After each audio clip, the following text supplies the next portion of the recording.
You should put a warning out for not suitable for people that don't understand, human decency.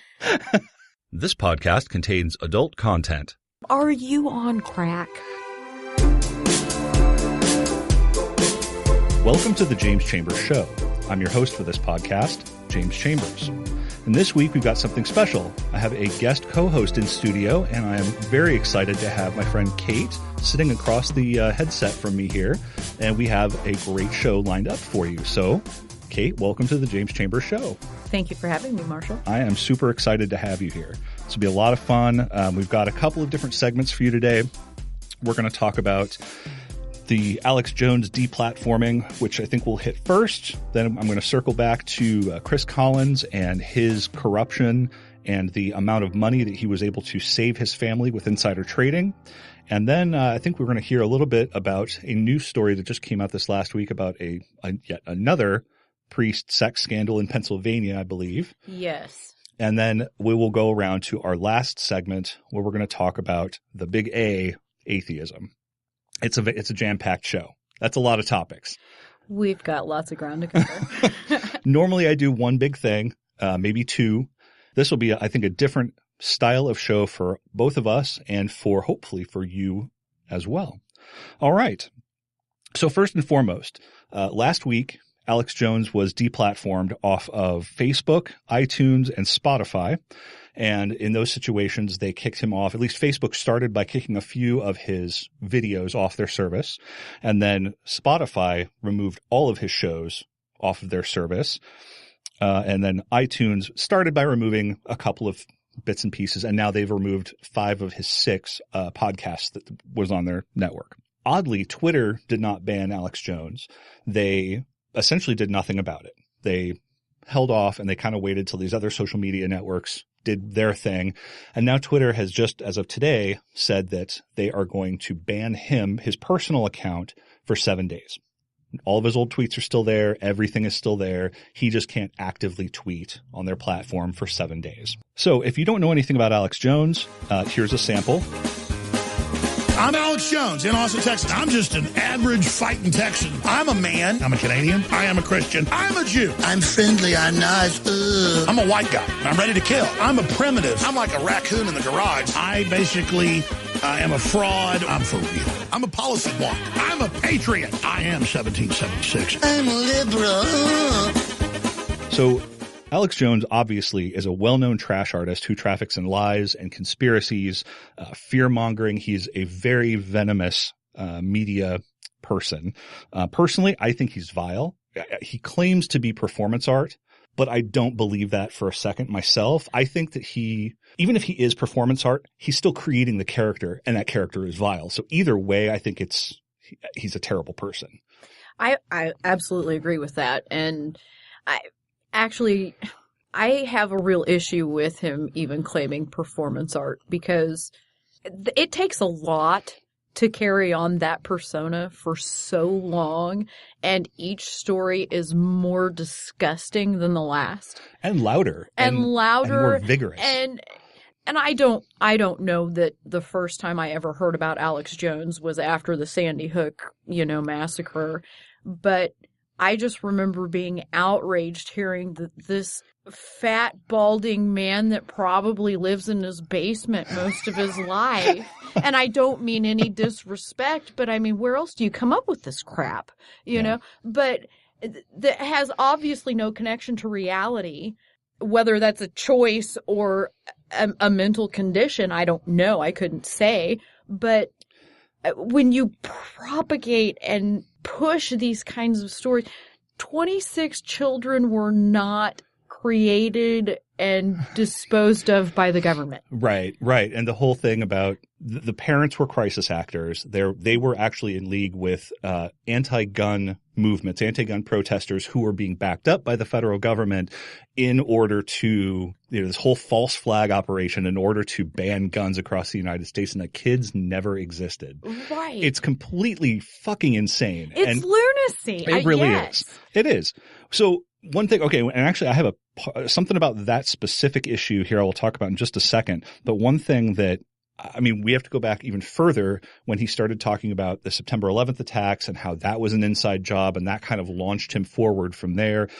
You know, the Democrats are running child sex rings out of pizzerias and other places. Right, yeah. It's completely fucking fabricated. But what was terrifying is that he had so many followers on social media, be it either via Twitter or hugely on YouTube. And right around the election, the 2016 election cycle, he really got a huge boost of patronage. And what really concerns me is that people were not only taking those ideas, but they're running with them. I mean, a guy showed up to, was it Comet Pizza and Ping Pong or whatever that was, who with a gun to help break up a child sex ring that was being run out of their basement that didn't exist. Right. Like the real world ramifications of what he's saying are, I mean, they're very evident. And so to go back to the Sandy Hook thing, there is a little piece about that I'll go ahead and just kind of dig into it now, because going back to the implications of hate and fear-mongering that Alex Jones is contributing to, Noah Ponzer was one of the children who was killed during the Sandy Hook shooting. Alex Jones called Noah's parents actors and that their child never existed, and they were part of this government conspiracy. So the family of Noah had filed a defamation suit against Jones. And of course, he rants and rails about that, on his site, and it's all abuse and lies and so on and so forth. But Noah's mother and father, this is Veronique de la Rosa and Leonard Ponsner, they have been harassed, stalked, and threatened by Jones's army of just gullible trolls. So the Posners, the Posners have been forced to move residences 7 times in the last 5 years. I mean, that's incredible. They're being harassed so badly that they've had to move residences 7 times in the last 5 years due to harassment. They've been doxxed. That's a real world implication of this kind of heavy-handed fear-mongering insanity. And what's worse is that he is now countersuing them for $100,000 for his court costs. He's not only did he completely insult the family, and he never called them by name. He's smart about that. He is not going to say, well, this specific family, but any media savvy creature that crawled out from under the bridge is going to be able to figure out pretty quick who was involved, right, what the last names are, where they live, and start doxing people like this. And it's gotten to the point where there is a serious ramification because of it. It pisses me off that he cannot be held liable for that. I mean, that's just a matter of law. He did not incite specific, threats towards them. But how can you honestly say that if you listen to what he broadcasts? I mean, yes, the law is very specific that it has to incite violence or a riot, right, or something drastic. Threat. I mean, yes, but it also, some of this can very clearly be traced back to what these people are listening to. I mean, they do digital investigations all the time. Look at child porn. Why can they not find what podcasts these people are listening to? Sure. Or what YouTube videos they keep watching and repeat or right. whatever. Well, and that's the problem, is that they can figure out what they watch and what they listen to, but because he never said go after that specific family, go after that kid, he never named anybody specifically. Yes, but if you give enough clues, especially in something that was so well publicized, if you give enough clues, right, anybody, whether or not they want to listen to this bilge or not, is going to be able to figure out right. which of these people it is. Absolutely agree. And I think there's a big blind spot in the law at that point, because we're in an age where, you're right, there's ways to circumvent the actual legal ramifications of things by simply implying. Or, you could make the case that he didn't really mean for anybody to be actually physically harmed. I mean, he's just saying that these people are crisis actors and the government's coming after you. Whatever you choose to do with that's on you, right. Even though he repeats it over and over and over. And it's just, I hate the fact that there is that loophole, because he is inciting people to act very badly. Part of that is why he got kicked off all these social media platforms. I mean, he was very specifically thrown off because he violated their hate speech clauses and policies. In various ways, yes. In multiple ways. And Apple actually hasn't defined what hate speech is specifically, but essentially said that anything that's related to racism, misogyny, et cetera, et cetera. But Facebook lays out point by point what their policy is, and it's very clear, like very explicit about what you can and cannot do on their platform. And he violates that all the time. Now, the question is, why now? Like, why did all of a sudden this group of media companies, I personally think that they were waiting for the other one to step forward to actually put their, draw the line in the sand, as it were, because it would be too easy to say, well, Apple just came out and deplatformed me. That means they're a liberal institution and they're out to get me. And all the other companies were like, yeah, I don't want that. Well, I mean, I hate to give that argument any credence at all, but when you look at Apple, these are your shareholders are probably by and large more liberal. True. I don't know. I don't know that there are any statistics that I could even try and draw conclusions from as far as that goes. But Apple is a very hip, always changing and evolving with the population. So to me, it wouldn't be out of the realm of possibility for the shareholders to have pressured these corporations to make these actions. I mean, I think that's possible. It would make sense that the people that the shareholders, or I should say the executives who are beholden to the shareholders, would pressure them, as you say, to do something about. But he's been doing this for years. It's not something new. He's been Well, right. But if you look at and I don't want to say just the past year, but if you look at the political environment, quote unquote, political environment of at least the past year, and if not almost 2 years ago from Donald Trump's election, nothing is status quo. Mm-hmm. Yeah, nothing is. There's been a resurgence in deplorable activities of people that would not have been able to voice these things comfortably in public are now waving signs and flags and Nazi salutes or whatever the hell it is. Well, it's khakis and polos now. So, right, and tiki torches. Absolutely.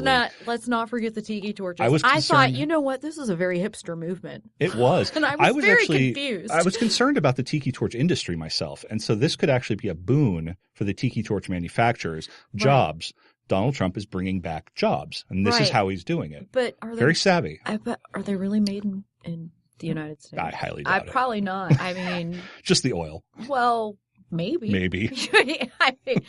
But no. In all seriousness, if you look at it that way, the political environment, just the climate itself, has changed so much, and more people are emboldened to speak on things that before they might not have, and it's an escalation type of thing in a lot of ways, but.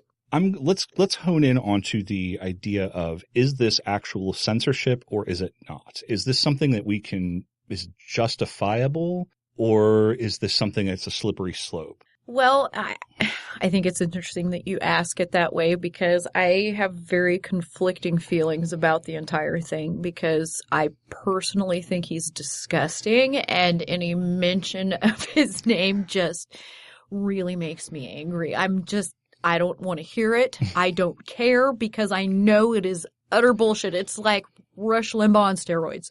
Oh, yeah, and you're right. It just makes me angry, because in so many instances he is taking people's genuine pain and their loss and building a following from it by ridiculing and trying to abdication isn't the right, but it's an abdication of truth. Yeah. I'm conflicted about it, because on a personal level, I'm really, really glad that I'm not going to see this bullshit coming through. Yeah, I really hope that it kind of extends to any headlines about Alex Jones. I mean, can we just make him persona non grata kind of thing? But at the same time, there's this issue of, if these are his truly held beliefs, mm-hmm. he has the right to speak them. Whether or not I want to hear them, or I think that they should be allowed on this platform, but that's the rub for me. If you don't truly believe these things, you have no right to be pushing them as real, credible stories. Okay, I agree to a large extent there. My only thought is that when I think about censorship and when I think about the public square, as it were, Facebook and iTunes and Spotify are privately held companies, and they have terms of service, and they're not the government. Right. So if he'd created a website that was Alex Jones Eat Babies and .net, and that's his thing, and he goes off on these horrible tirades, which he does anyway, but he's using a public forum essentially to espouse hate mongering, then I think there would be a legitimate case to be made to censor that, from the government. But these are privately held companies, and they have terms of service that allow them to say, I don't want this person on my platform. And I feel like, and I applaud them for that decision because, I mean, like I said, I think he's deplorable, but. And you're making an interesting argument that I've actually heard from Kyle Kulinski and David Pakman and some of the left-wing talkers. They're making a very similar argument that they would rather have that stuff out in the public so that people can ridicule it and mock it and make sure it's derided to the maximum extent possible to siphon off people from his platform.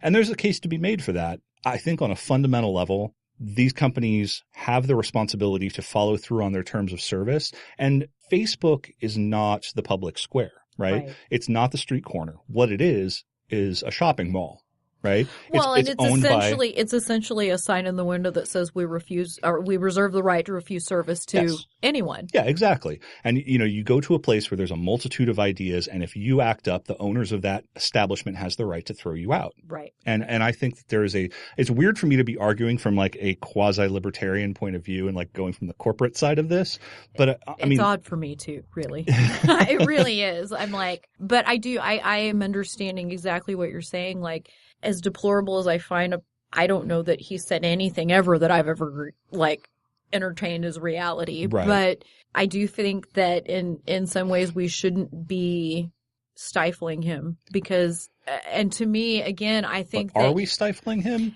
Well, and that's the kind thing. of the question there. He qualifies himself as performance art, but if you are using performance art to incite a reaction from a certain type of person. But he has his website.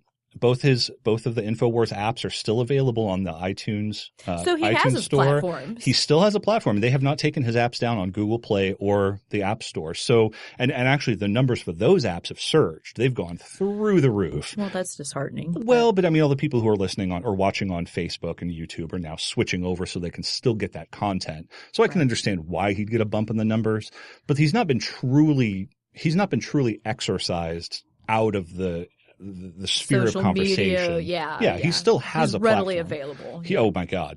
He's very readily available, which is, I don't like it, but I feel like this particular issue with the companies themselves, I don't think it's a slippery slope. I don't. I agree with you. I mean, they have the absolute right to say, you know what, no. Right. No.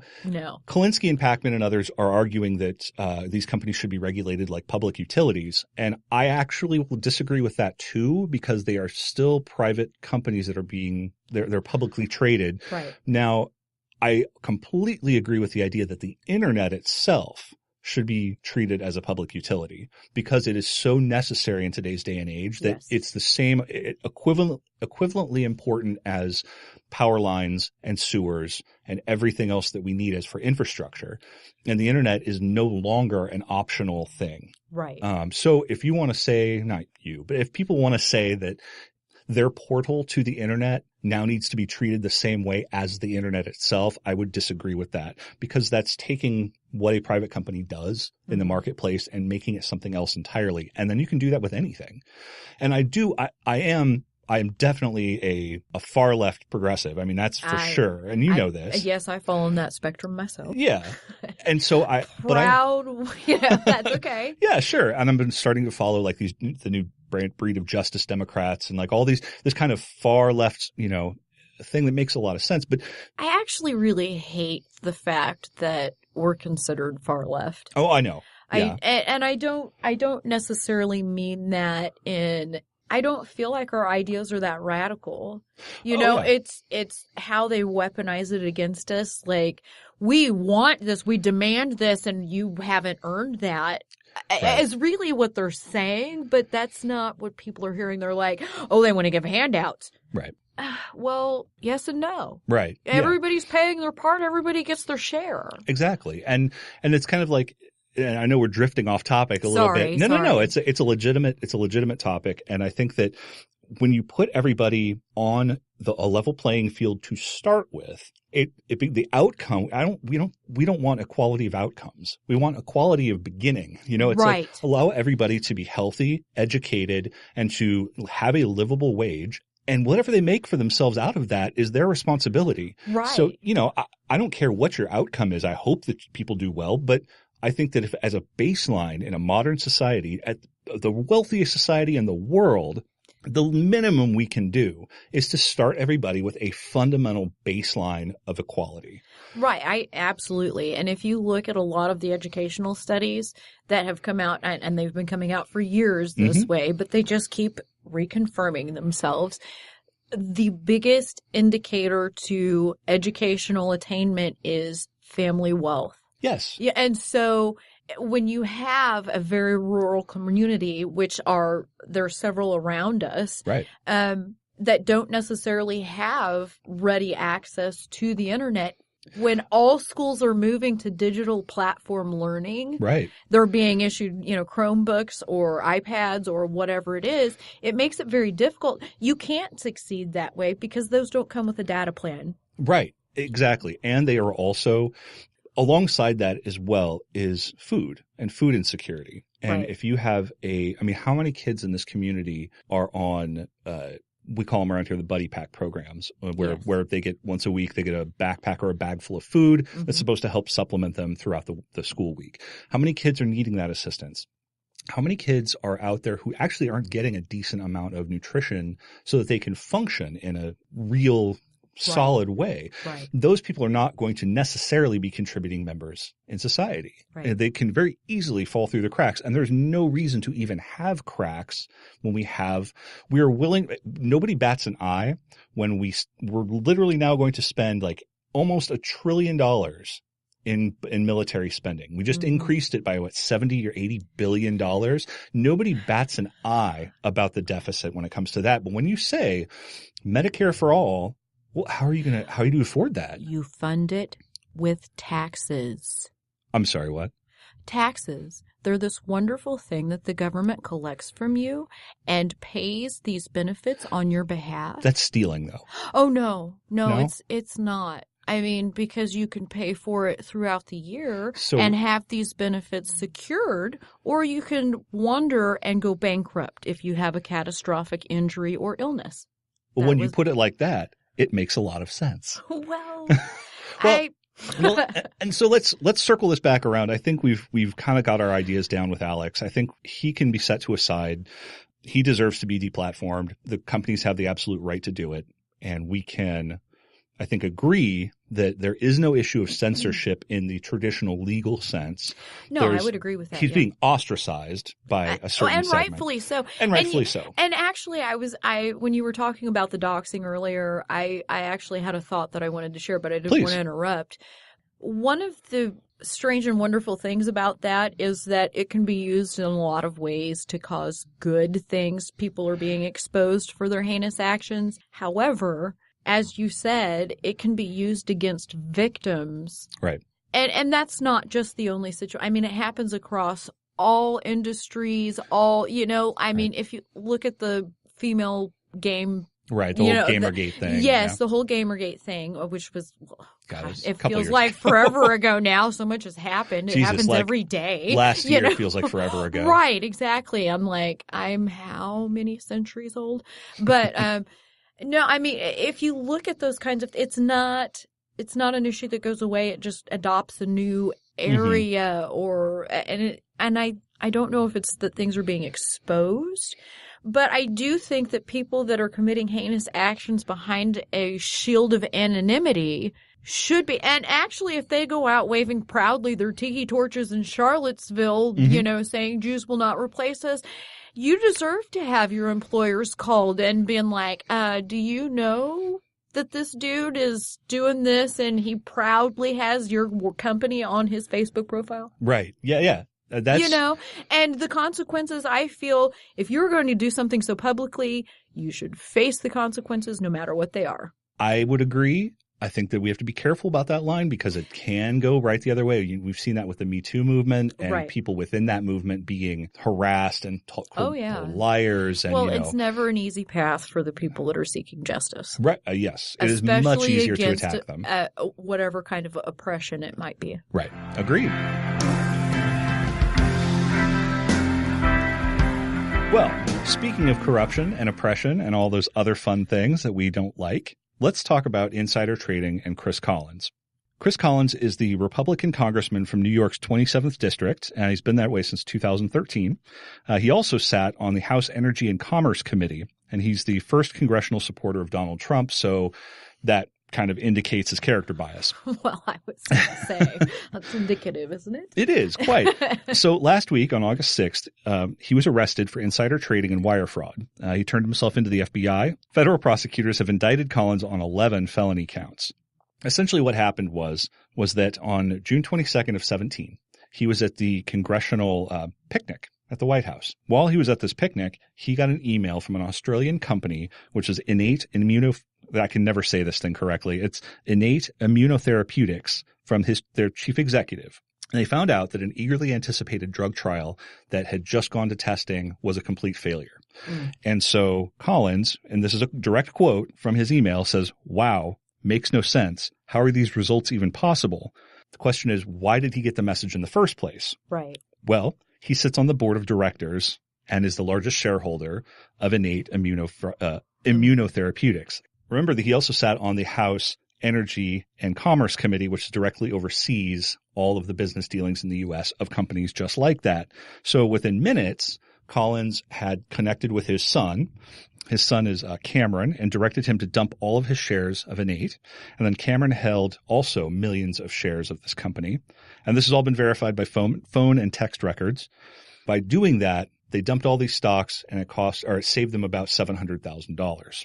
In the following days, Cameron contacted others, including his soon-to-be father-in-law, which was Stephen Zarsky, who also sold his shares as well. And this is all before the public announcement of this drug trial that failed. Right. So when news became public, the company's stock fell more than 90%, and that's kind of the end of that. As in October of that same year, Collins was being investigated by the Office of Congressional Ethics, and they found substantial reason to believe that Collins violated federal law and House rules by meeting with government researchers in his congressional capacity, allegedly to benefit Innate, which he remained as a board member at that time. So he's using government resources as a congressman to personally benefit a private company that he is the primary shareholder of. He was actually using that influence to get other senators on board and congressmen on board as well. And it's so blatantly obvious that this was insider trading by getting an email from the CEO of a company, sharing that information before it was public, having those people dump their stocks and profiting by it. Right. And then the public gets to know later. So, and among those people who invested with him were House Republicans, including Representatives Mark Wayne Mullen of Oklahoma, John Abney Culberson of Texas, Doug Lamborn of Colorado, Billy Long of Missouri, as well as former Congressman Tom Price of Georgia. This is a clear violation of the law.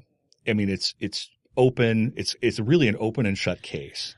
If you look at what actually happened, and this has all been verified, dude just straight up violated the law. Right. Well, and that's the thing. And a little background. I'm an accountant. So I know a little bit about the legalities of this. Not a lot. But what I can say is that they don't bring charges for insider trading without rock solid proof. I mean, it's so hard generally because it's a speculative thing. It looks fishy, but you have to find, and if they're savvy and it's all written or whatever, you will or in emails and text messages. Well, that's a little harder to actually permanently dispose of. So, you know, it seems like the smarter technology gets, the dumber humans become, or at least the criminal element part of it. And I don't know. I mean, that seems in this age when Anonymous can pull up your records from 20 years ago of when you first started searching the net. I mean, I don't know how. That's probably an overreach. But it's not that far off, ultimately. Really, it isn't, because once they learn your pattern and ooh, I love thunder. Wow. That came out of nowhere. Atmosphere. Anyway. We're going to record right through it. That's fine. I think it adds atmosphere. Anyway, I think when you have that, and this is commonly reported on, all of these data breaches and all of the stuff that's collected about you secondarily even, right. How can you expect this kind of evidence to just be missed? Right. I mean, these people aren't stupid. But they certainly are behaving stupid. I mean, that's the thing in this situation. I meant the investigators aren't stupid. Oh, no. The investigators for sure, obviously. I mean, giant red flag right here. Right. Well, and with the specific congressman who actually went ahead and invested in this company as well, based on his recommendations, you typically would do a little bit of research about the investment that you're going to make or the shares that you're going to buy. And it would be interesting. It seems to me that a giant red flag would pop up if they found out that the guy who's getting them to purchase, who's a fellow congressman, is also on the board of directors and the primary shareholder. And that's what I was going to say. I was hoping you were leading there because I was going to say there is a giant conflict of interest here no matter what information he had. The fact that he is sitting on this public board while being a public servant.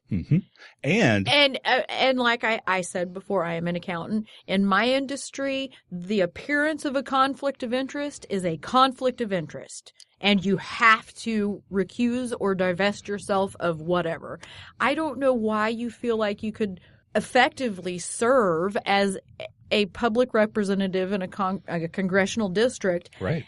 And do this company, any company or nonprofit or whatever it might be, justice at the same time. Right. Well, and even if he could, the fact that he was to add another layer of utter ridiculousness on top of it, he's sitting on the board of the House Energy and Commerce Committee, right, which oversees the regulations. It's layers of ethical violations, and it's ridiculous. And but it's par for the course now. I mean, lately that's sad, but it's so true. It is, and I think that this is it tracks with the whole concept of alternative facts, and I am untouchable because everybody else seems to be untouchable too. And if you repeat something often enough, Marshall, it becomes true. It is so true. And I think we've repeated that enough to where I believe it now. I know. It's very true. Mm-hmm. And so these sentences, or each one of these indictments holds a 5-year prison sentence. And the upshot is that, there is now more bipartisan consensus that there needs to be some sort of ethical change and ethical laws for Congress. Whether or not those things will ever happen, who the hell knows? If there is a blue wave in this November, maybe. We can only hope. Yeah, exactly. I mean, we need to have some kind of accountability for things like this. So, I mean, there are some possible new ethics rules, and 2 of them are actually, wow. Drama-y. So it's actually blocking House members from actually sitting on corporate boards as one proposal, and also to ban lawmakers from directly owning company stocks. I don't think either of those are unreasonable. I completely agree. And I think that those are things that they just simply make sense. I mean, this is the entire reason why ethics professors and people who are in the government of accountability office were screaming at the top of their lungs at the election because Donald Trump refused to divest himself from his personal company. And that's what I was just going to say. Like, this is while the emoluments clause, I'm pretty sure it applies to all elected officials. So I'm not sure why this isn't coming back to bite a lot of these people in the ass yet. I'm hoping. Right. I mean, however it all works out. I have a feeling we're going to be learning about this, all of the bullshit that's happened for years. Oh, yeah. I mean, long after he's gone, even if we are unfortunate enough to have to endure another 4 years, which, I mean, let's hope we make it that far as a republic. Yes. I mean, and I don't mean to be negative, but. Oh, no, it's fair. There's so much vitriol right now, But yeah, no, I'm with you. You should have to divest yourself of any public interest. And I was actually having this conversation with somebody the other day, and it might seem very extreme, but then, we've already established that we're both the lefties that they fear. Right. But to me, it doesn't seem unreasonable that if you are elected to a federal or state public position, you should expect to be under continual observation and investigation, because positions of power are known to be corrupted. Yes. And absolutely. so I feel like if I am volunteering for this, giving my service to my country, I should absolutely expect every action of mine to be under scrutiny. Yes, they should be. And I think that's one of the reasons I think that why especially the ethics committees that are in the government right now have essentially been defanged, to lack of a better term. They're intentionally being pushed back and away from being able to do the things they're supposed to be able to do, and being able to go after. And I'm going to say that this counts on both sides. This is not a specifically partisan issue. This is just a grotesque version of it coming from a Republican in this particular incident. But I mean, we know that Democrats, particularly establishment Democrats, have done, I'm sure, something at least as, Right. And I'm not foolish enough to think that we are absolutely above and beyond reproach. Right. No. Power breeds corruption. Yes. And it doesn't matter if you are a Republican or a Democrat or a Libertarian or whatever. Power has the ability to corrupt. It does. And once you become, I believe, part of the establishment that's been there. It's very easy to be seduced by. It is. There has to be a constant pull, especially with like lobbyists who are funding your campaigns. Yes. But then it's again to just refeed your power. And so it's really sad in a lot of ways. It is. And I think that we've seen an uptick of that. It's always been there, but we've seen an uptick of that since 2010, since Citizens United, and right. Since it's become so easy. And I did a segment on 2 shows ago about the Federalist Society and the guy who started the Federalist Society and how he got his money. Mm-hmm. And it was very interesting to go through and track through the layers of shell corporations mm-hmm. and go from he got money from the Koch brothers and from other major donors and then channeled them through 3, 4, 5, 6 LLCs that bounced all over between the U.S. and the Caymans and Switzerland. Mm-hmm. And then all of a sudden that money reappeared. It's essentially legal money laundering. Right. And he laundered it. And all of a sudden it appeared in these super PACs, and it all of a sudden appeared in a group that is designed to do one specific political thing. It's very clearly money laundering, but this right. is how these things happen. And, right. and there's zero daylight on them right now. And I think if we really want reform, we have to have daylight in those little crevices in the law where all this illegal stuff is happening. And I don't disagree with that, but right now you're whether or not it's true. I mean, there was some validity in the fact that the IRS was specifically investigating a lot of conservative nonprofits. Mm-hmm.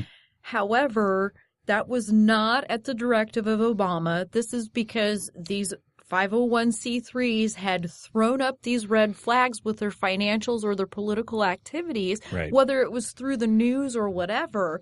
This was not a political targeting. It felt like it. It looked like it. It seemed like it at the time. Right. And maybe the liberal and the Democrat side who are producing these 501c4s? 3s. Are they 3s? Nonprofits are 501c3s. Are they? This goes into the weeds just a little bit. Sorry, everybody. Hang with us. So the 501c3, it's a nonprofit. It's not specific to a religious organization. It can just be a nonprofit organization. It's just a nonprofit organization, whether it's you're collecting funds to help needy people or to donate to the food bank or whatever. Okay. So a 501c4 is a social welfare organization. Is that true? Probably. I'm not in the practice of setting a lot of them up. I usually work with them after they're, already established and running. But gotcha. Your 501c3 is your most common nonprofit, and the main, and this is the rub for them when you are setting them up. it is clearly stated in the application and the paperwork that you sign and agree when you make your articles of incorporation, because it's the same whether it's a nonprofit or a company. You have to register it the same way through the state. It clearly states on there that if you are operating as a nonprofit, you cannot participate in any political activities, whether that is preaching from the pulpit, you should vote for this person because they love Jesus, or whatever it is. Right. A 501c3 is not supposed to have any political affiliation at all. Gotcha. And so when their funds are, when it comes into question, because these were nonprofits, technically they were companies. I mean, that's how they were operating. Sure. They were engaging in political activities, and that's why they were being investigated. Gotcha. Okay. And so either the Democratic version of those things were either smarter about how they were spending their money, or they were much better about how they worded their propaganda in public. There we go. Like I said, I am not delusional. I'm sure that there are grossly corrupt Democrats. Absolutely. It's just that right now they're not getting all the press. You're right. I hate to be partisan that way, but it's true. I mean, everything, and it has nothing to do with Donald Trump. All of the shit that's coming out about and people resigning in unexpected numbers, not running for re-election. Yes, that's very interesting. There's something that's come up in connection with something that you don't want public. Because why else? I mean, except for like Flake, who is obviously an opponent of Trump and knows that there's no way he's going to win. Right. He can't run on Trump's agenda, which is the only way anybody's going to. He doesn't believe in it. Right. But I mean, when he goes to actually go out and speak to his constituents, they're going to want to hear Trump's agenda, and he's not unwilling to do that, and therefore he will fail. Right. And that to me is an honorable retirement, for lack of a better term. Sure. When you are beat, and I don't feel that there is any shame not throwing money down the drain when you could put it toward causes that will fight what you are fighting for. Absolutely. Now, the one dishonorable retirement that I'm looking forward to will be Chris Collins, when he finally gets not only arrested, but sent to federal prison.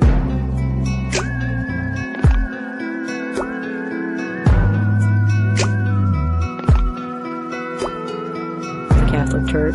Oh, well, I had to say it was the Catholic Church. The Pennsylvania. Please feel free to illuminate.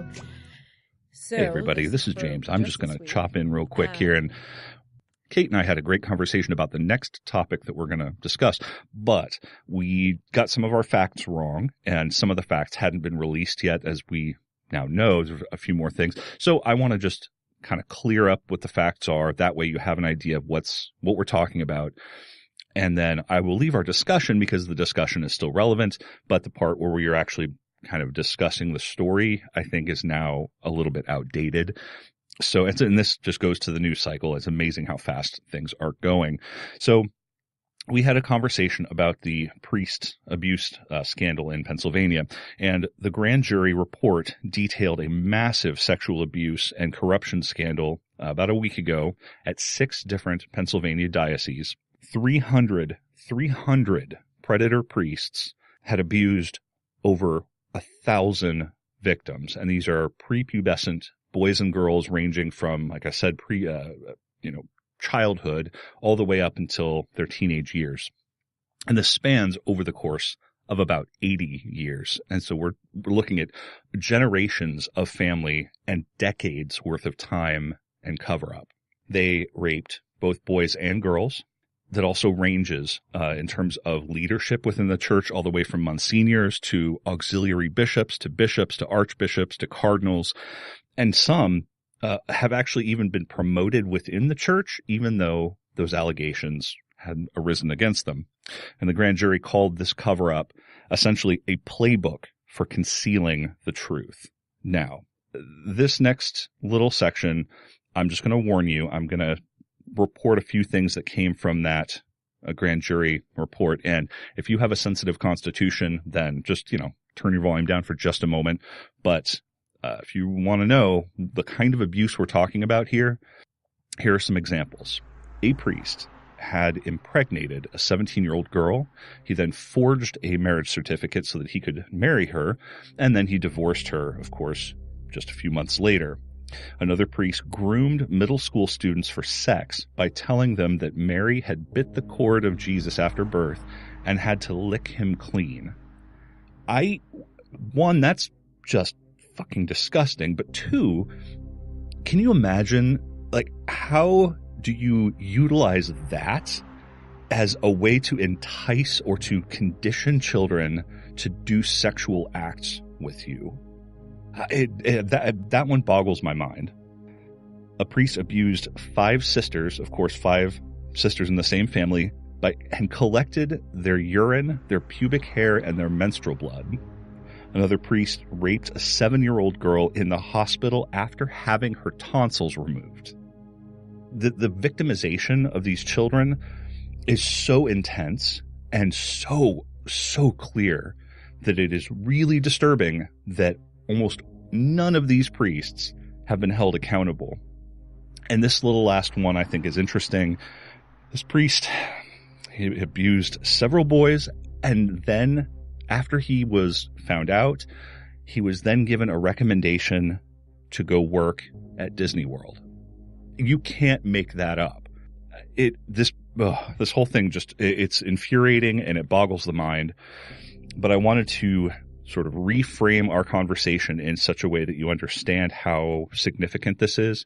And that, as I said, we had kind of erred some, and I really want to make sure that we do the best job we can here at the James Chambers Show to give you facts.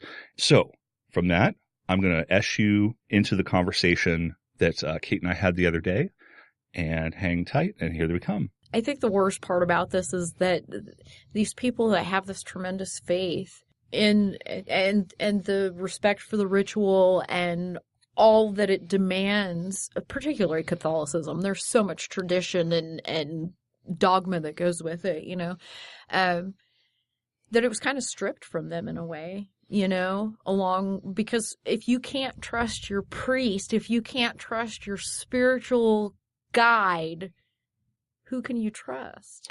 Well, sure. And it seems as though in that particular, it was a grand jury investigation, and to discover that there were a pervasive culture of just transferred them around exactly. or whatever instead of doing anything. Yeah. And if they did anything, it was this little cursory investigation. They asked a question and then that was it. Or they would, remove them from working with the general public and they would be in service in a monastery or whatever, exactly. or working with only elderly people or what.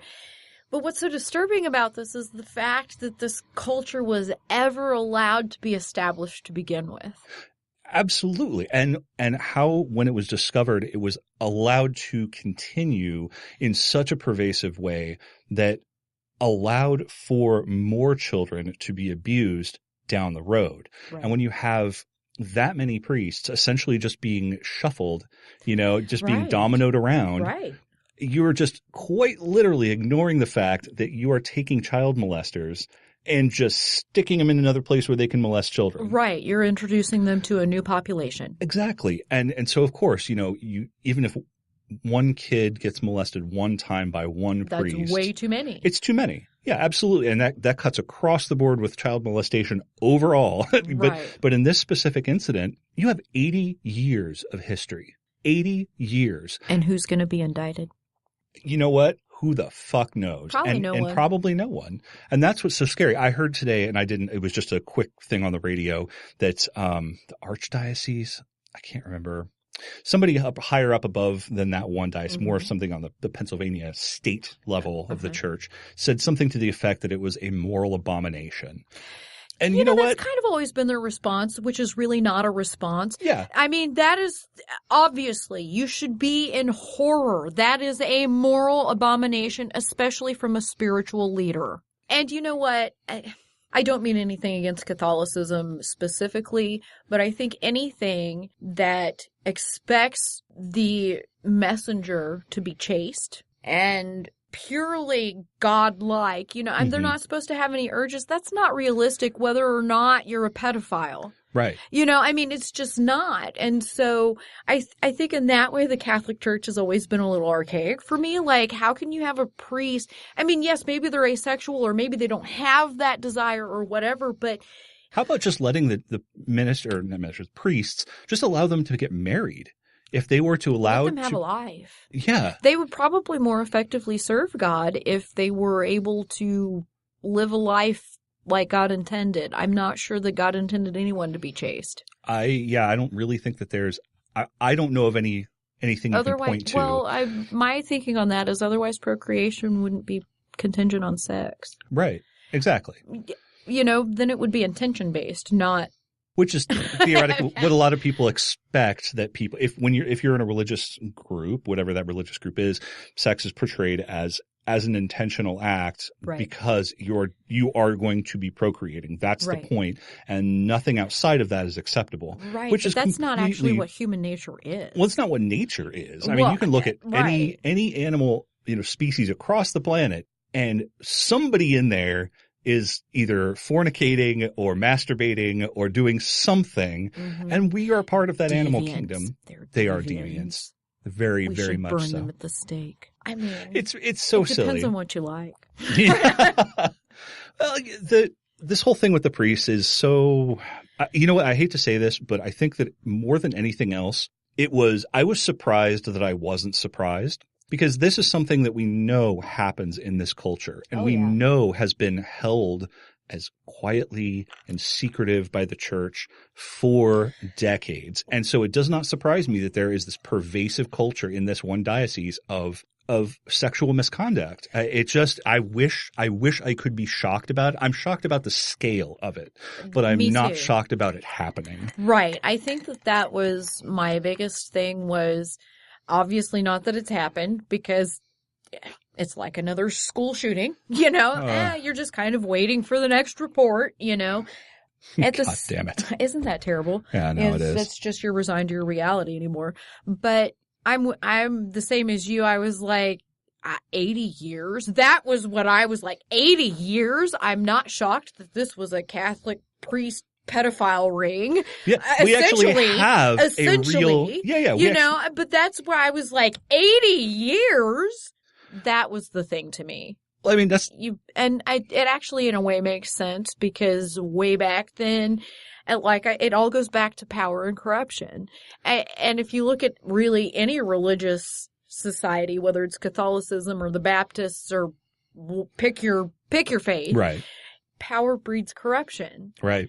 To circle back to the point, I mean, power corrupts absolutely, and so it's not, and I'm not saying that no one is impervious to such things because obviously there are people that can withstand the challenge, but by and large, that's what happens. And so I think that to me, and I was really disappointed that was like, well, what'd you expect? And my God, when that's the response, and I agree with you, but that's so.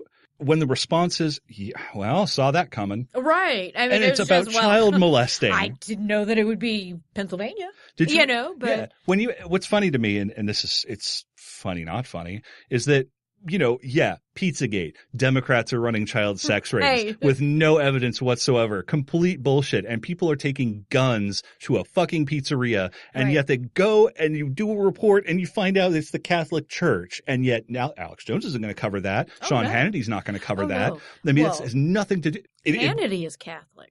Well, I think. Yeah, well, he and O'Reilly both are. Right. Yeah. That's what I thought. I knew O'Reilly was. Yeah. I mean, O'Reilly's not be that Irish bastard. I say that as an Irish person. So with that, we're going to take a minute pause and we'll come back in just a second with the second half of our program. Stick with us.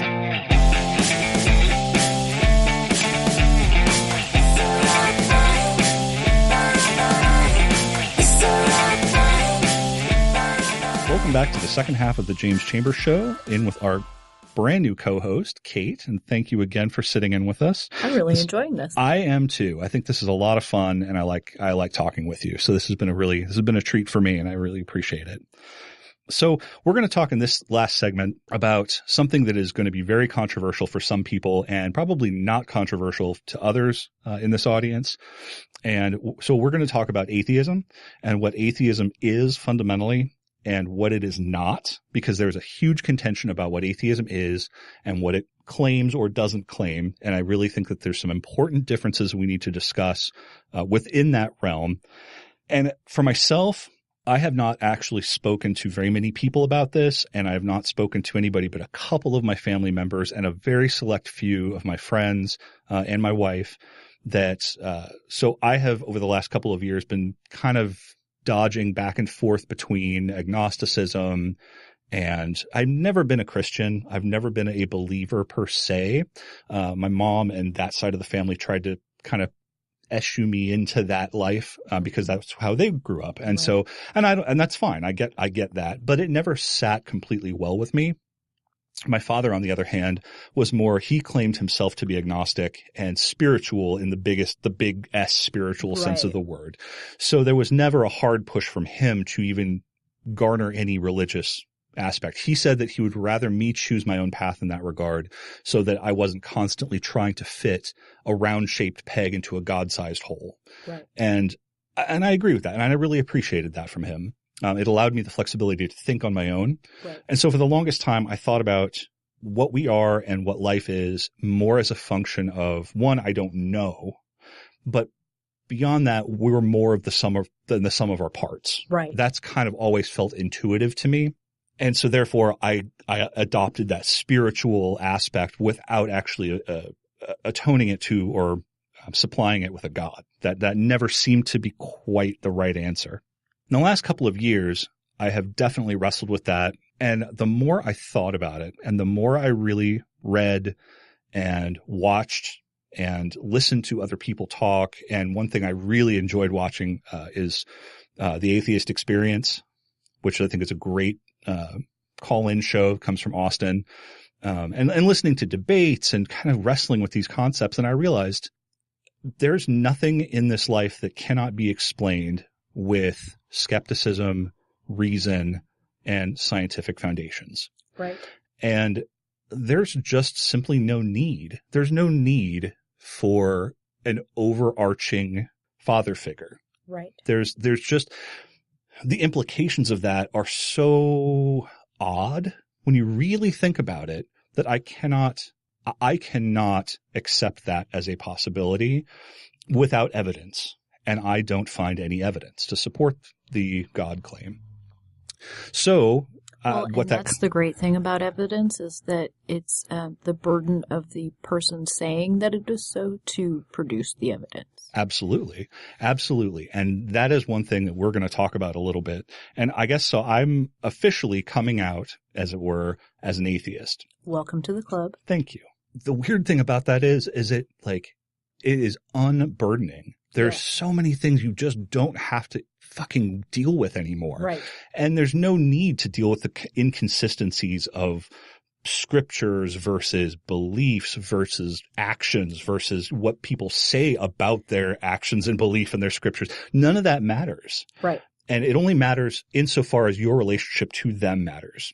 And I want to make a clear distinction. I don't think I say coming out only because I have not told people. I think that it's fair to say that on the spectrum of people coming out of things, it is way on the low side. I mean, if you're coming out to your family, in the LGBTQ community or as a mental health issue. Well, I agree and disagree with you. I think that here atheism is just as accepted as LGBTQ. Yes, thank you. I know, I do spit that too. The letters out. But yes, I mean, they're almost on a par. In some ways, I would agree. I think in some ways I feel like my empathy goes to that saying that they are. Oh, well, it's much harder to be on the spectrum of sexuality. For me, I would think I'm not there, but I actually. Like you, it was very liberating for me when I finally was able to say to myself, you know what? There just isn't a God. I mean, the way it's been presented and what I am supposed to believe that this God is capable of and the actual evidence of living, it just wasn't possible for me. And You know, I do. and my religious training was way different than yours. I was raised in the church, and it was the Disciples of Christ church, you know. I was raised in the church, went every Sunday, you know, my mom drug us out of bed and drug us to church and all of that. And about the time that I was 13 or 14 years old, I wanted to be baptized. And the minister... That's one thing I do appreciate about Disciples. I mean, I'm not going to say a ton of negative things about, well, I will say some negative things about religion, but the one thing about Disciples that I appreciate and their Protestant side is that they will allow you to sort of choose your baptism as opposed to enforcing that you get baptized at a certain as age, a child or as a, right. Yeah. So I appreciate that. Right. My issue was that when I approached the minister and said, I'm ready to be baptized. I've been through all your classes. I know what this is about. They refused to baptize me. They told me that I was not ready. And I was so angry. I was 14 years old and I was so angry. And my mom likes to say, well, you just proved their point. No, I didn't, because I didn't stop going to church then. I went to other churches because obviously my church didn't want me. Wow. I mean, that was the way that I perceived that message is. Sure. I honestly was trying to commit myself to Christ, which is what I had been taught my entire life to do. And you're telling me I can't? Yeah. Or that you're not worth or of that doing I'm not. it Yeah.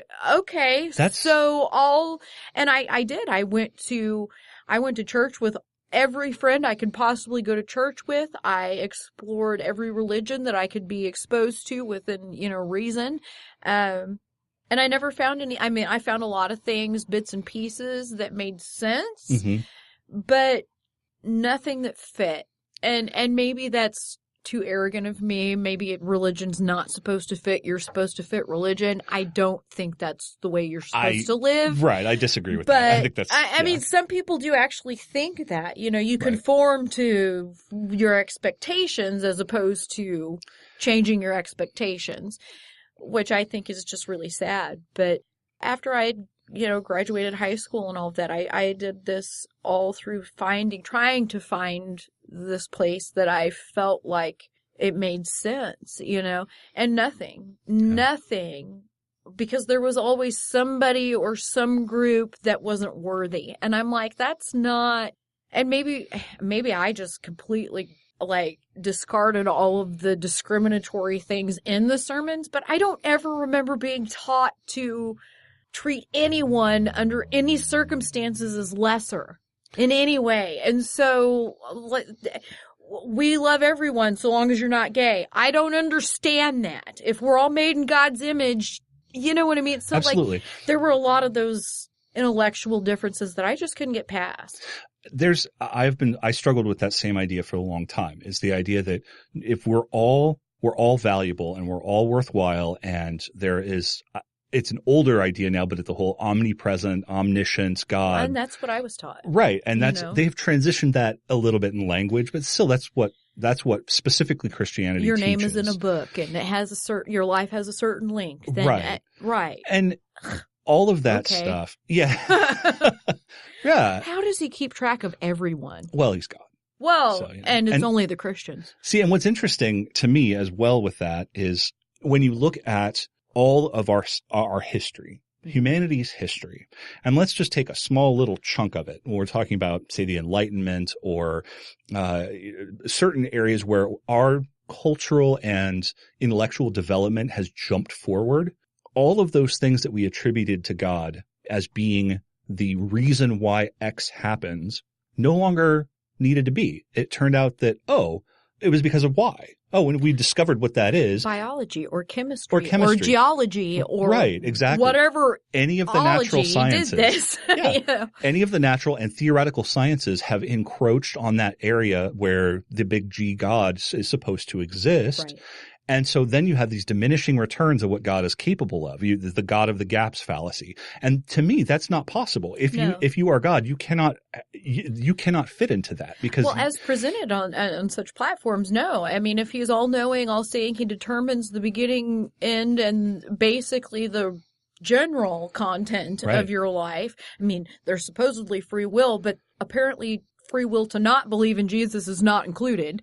But at Well, least that's been my experience. That's the punishment. Yeah. Right. You either live by a code, in this case, the Christian or any other religious dogma. But that's the thing. Or you have a punishment that is eternal hell and Right. torture and damnation. Right. So for one mortal sin, as it were, you literally are now charged with an eternity of pain and torture. Right. That doesn't seem like a very just and caring God. Well, no, it doesn't. I agree with you. I mean, when you're looking at the scale of things. Well, and that's what I you was know? taught is that God is all love. God knows He created you with this master plan. And I mean, it was very artistic and, Right. allegorical, great as it should be, obviously. But, I mean, like very pastoral and just wonderful.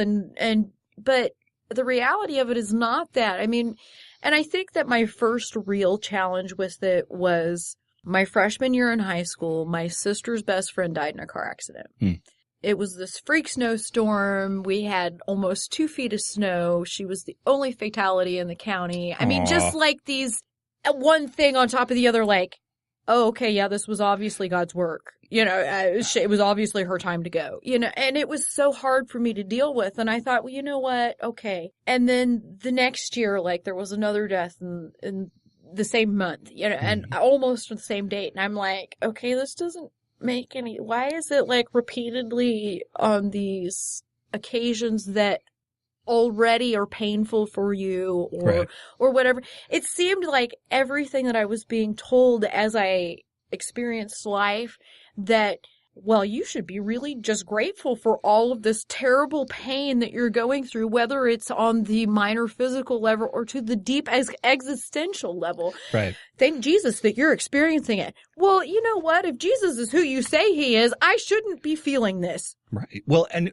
why would He be issuing that level of discomfort and pain? And right. why is punishment is that? And why do I deserve punishment? Yeah. If you were created for that purpose, right. then why are we innately deserving of punishment? You can Right. go back to the allegory of original sin and all that stuff. And so therefore we are fallen. So by the story, we are defined as Right. already in need of the almighty Just the creator. whole concept just. It's yeah, exactly.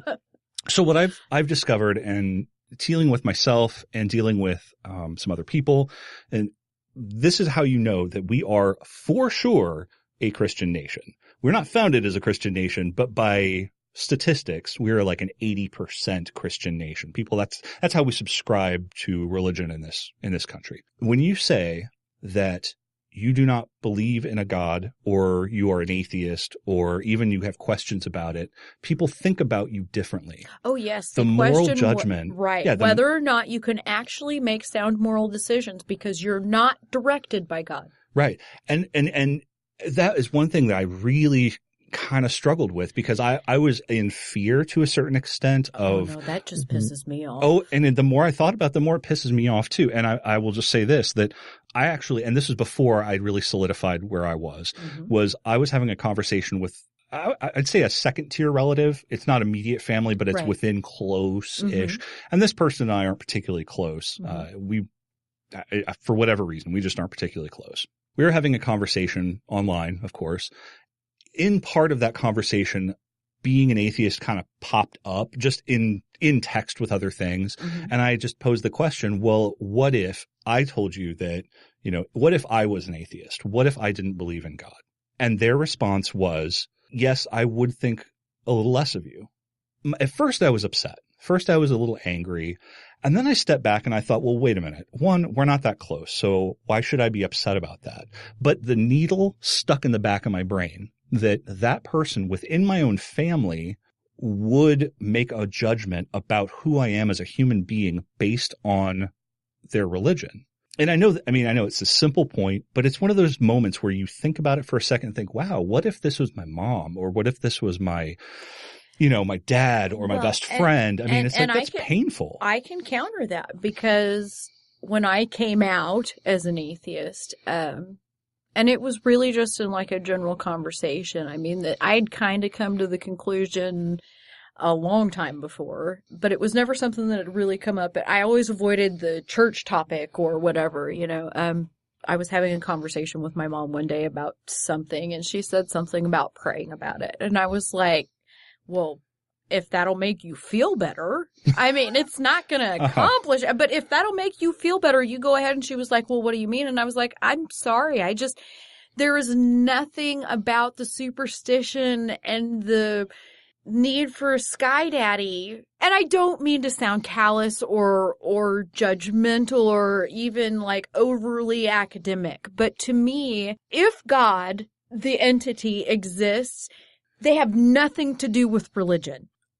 Yes, I can concur with that for sure. So, I mean, I guess, am I a bold capital A atheist? I believe so, but I don't know that there's not an actual fair God, if there's a God out there.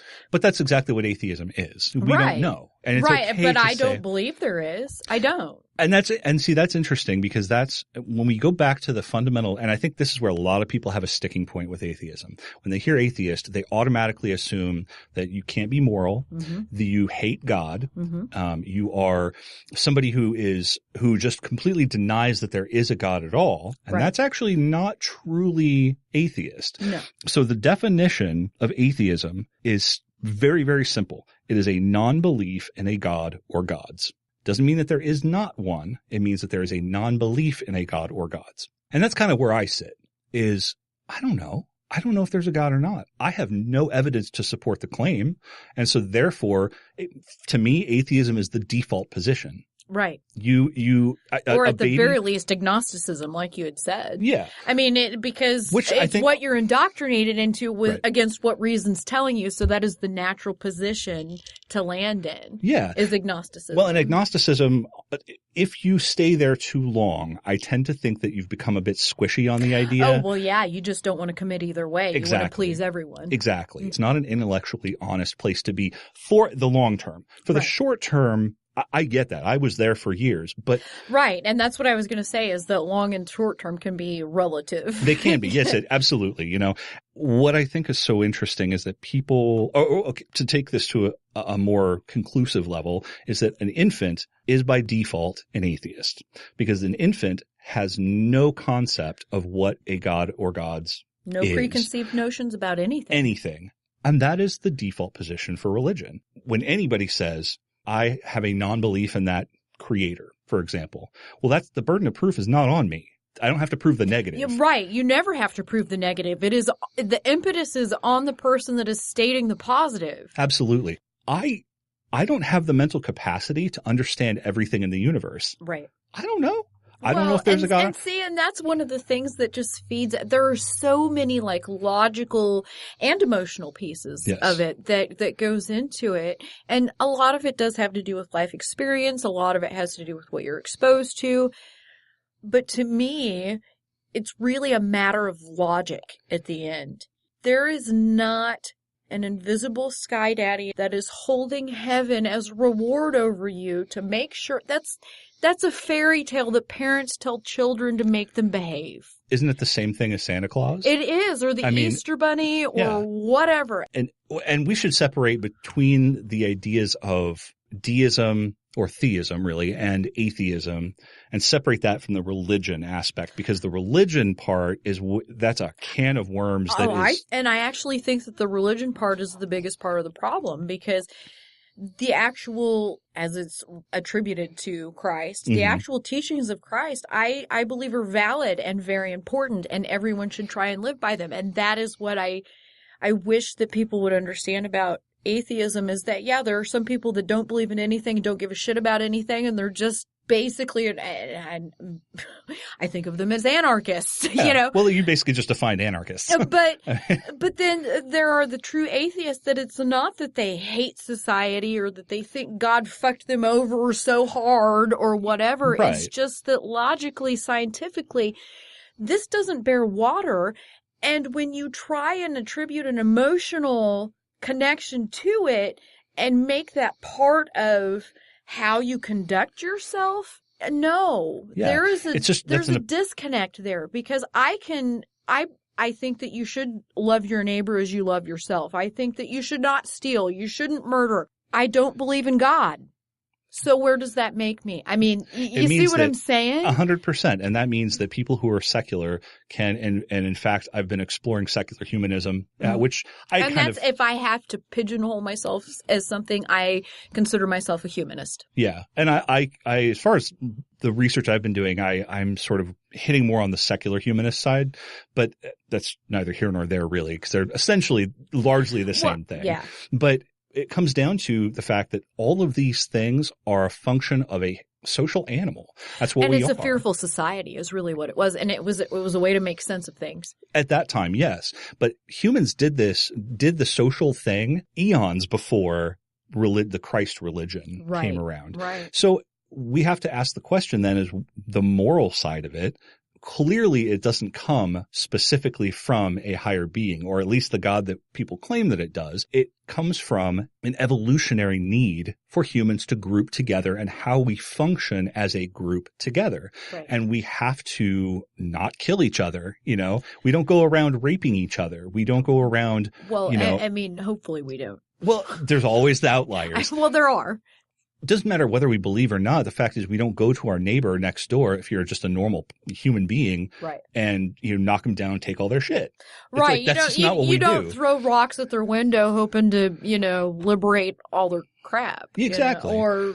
And that's not a religious standpoint. That is just something that we have evolved it's common to decency, do. Exactly. Or you hope.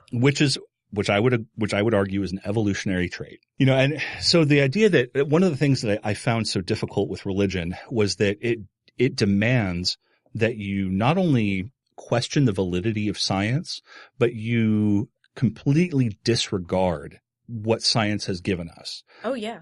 Creationism is one thing. Young eartherism is another thing. All of those things are, if you go down the list of the arguments they make, they can be pulled apart.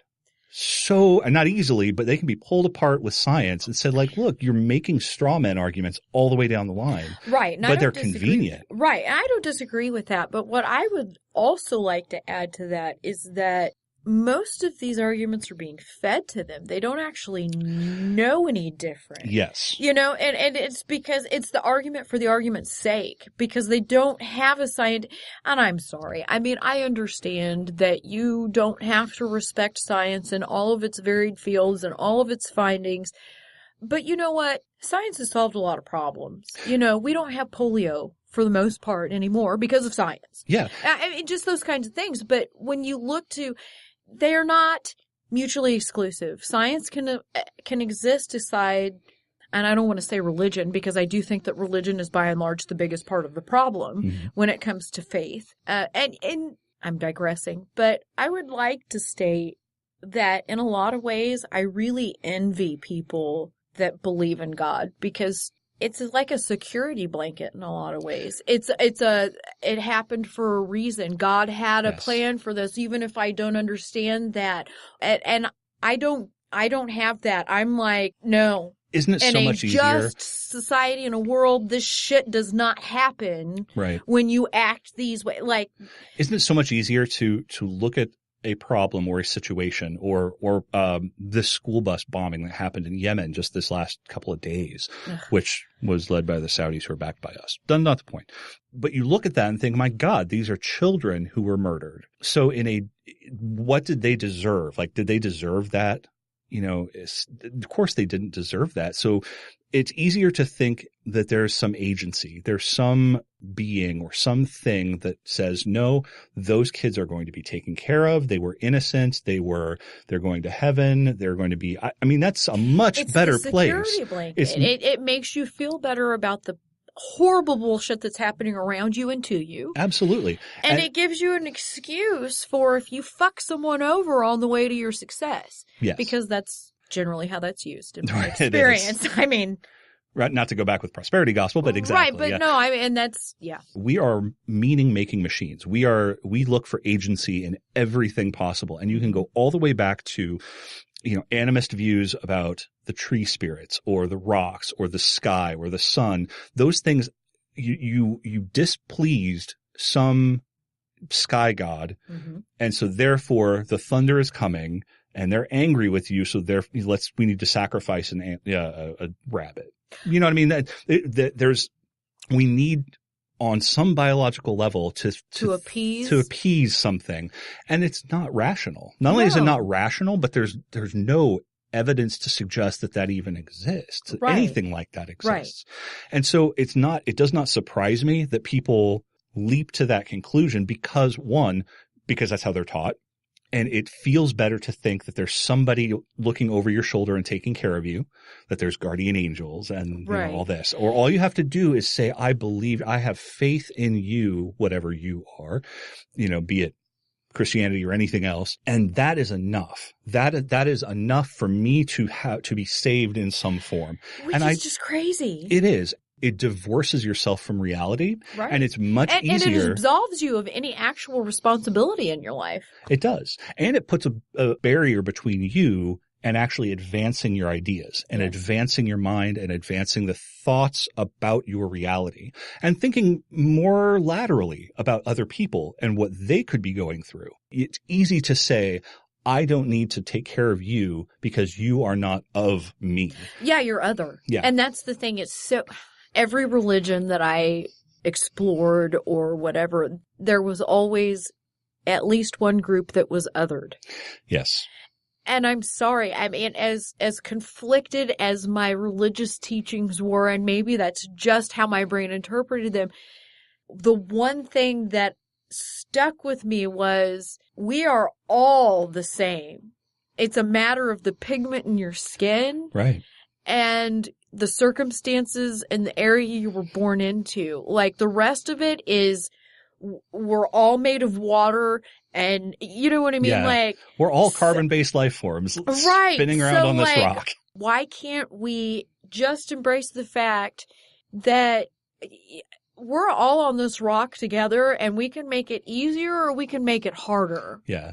And the tribalism of religions makes that harder. It does. And just as much as anything other like tribal issues like politics or anything else that you can think of, essentially, when you demand that there is an other, which we do by the creation of race, which is not a natural function. No, it's a societal. It is. And so race does not exist. We made that a thing. And so that's automatically, by definition, othering people. Right. And I got, I think, so tired of having to fight with that and having to fight with the contradictions.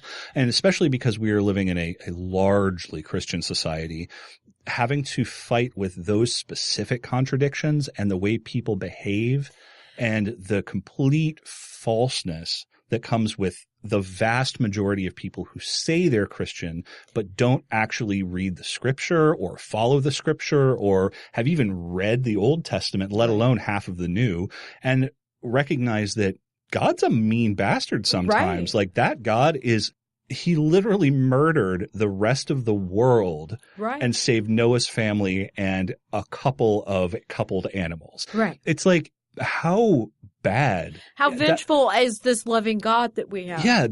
What's the moral standard that you're applying here? Because that moral standard, if that's the objective moral standard that God can make. That's a story of obedience. Yeah. It's build the ship, build this ship. Gather the animals, build this ship. The rains are coming. Build this. And that's what religion, by and large, is obedience. It's a demand for obedience. It is, and and especially in that very specific context, the idea that there was a mass slaughter of women and children and men and everybody by the millions. But we got a rainbow, Marshall. Well, that's true. The rainbow makes it. Maybe it was a double rainbow. Oh my gosh, it is a double rainbow. I cannot believe it. It's a freaking double rainbow. Oh my gosh. Double rainbow. I forgot all about that. That's awesome. And so going back to the principle of what atheism is, and it sounds like we're pretty much in agreement of what the definition roughly is. Just our standpoint maybe is a tad bit different about believing or non-believing, or not knowing or knowing that there is. I don't believe there is a God, but I also know that I could very well be wrong. Yeah. I'm open to new evidence. I'm not going to say this is where I stand no matter what. Right. Yeah, Oh yeah, no, you'd have to. If you can prove it to me with actual evidence, right. then I would be forced to be. If I was going to be intellectually honest, then I would have to say, yeah, I gotcha, but I don't have to believe it. You've proven it to me, so there's no belief required, and there's no. And one thing I wanted to. That's the other thing. Sorry to interrupt. Okay. Go ahead. This is the other thing: is that it is just as much a leap of faith to be an atheist as it is to be a Christian. And when I say faith, I don't necessarily mean like true devotion to something, but I mean faithful in the belief as you have the information. You know what I mean? Like it's faithful in the belief that you've come to the conclusion with the information that you have that this is what's true for you. And it's not hard and fast. Right. It's malleable because I'm telling you this is what I believe now, but if somebody came to me and was like, here's your magic cloud elevator to heaven, and it worked, I would be like, oh, okay, so I was wrong. You know, memo to the peeps downstairs, you know. Just FYI. Right. You know. Okay, I agree. I'm still a little. Faith is maybe not the right word, but fidelity to a cause. Okay, I can see that because I think people interchange faith in the religious sense and faith in the, you know, if I were to get sick, I have faith that my wife would be at the hospital. But that's not because I believe in her as somebody who would do that. I know based on my experience that I have a high degree of confidence that would be the case. She would go and take care of me in the hospital. But that's because like I said, I have a high degree of confidence because of my experience. Whereas faith in the religious sense is I have an unfounded notion, but I know it or I believe it to be true. And faith in that context is not a pathway to truth. No, I agree with that. Like that is one thing that I think the more I thought about it, kind of boggled me that people would really use it as a pathway to truth, because you could essentially say that I believe on faith that all dogs are actually chickens. Or I believe on faith that if I jump into water and breathe, I won't drown. Exactly. Absolutely. And that faith is just as much viable as any other religious faith that you can say. But to counter that, it's not exactly wrong to use the word faith in, at least in my particular case, because mine is tenuous. My faith that there isn't a God is very tenuous. I mean, not based on my experience, but if someone could come to me and say, hey, look. Okay, but would you agree and I realize we're splitting hairs. It's pedantic over the word faith. And I realize there's a better word choice. I just couldn't think of it at the time. But it's an interesting point within the larger conversation, because people tend to take that little snippet, the idea of faith, and say, well, you have to take this on faith, that this is real, that God is real, that Jesus came, that whole part of religion that you will be taken care of in the afterlife, etc., etc. But the thing is that asking for that layer of faith without any evidence is just like saying, I have on faith that all Mexican people are 3 foot tall. Like going to the bank for a loan and saying, I make $3 million a year. Here's my W-2 for $3,000. Right. You know, it's like your reality is whatever you make it. You know, but I believe that $3,000. Right, and I have faith that that's true. Right. You know, and whether or not it's empirically obviously false, right. And that's the thing, is you can't empirically say that any of those things any religious claims are real. And the idea that God recedes away every time we make an advance in any, like I said before about the God of the gaps, that for me, I think was the biggest trigger. It dawned on me that I'd heard somebody say it and discussed it and all that. But when I really sat down and thought about it, I thought, how is that possible?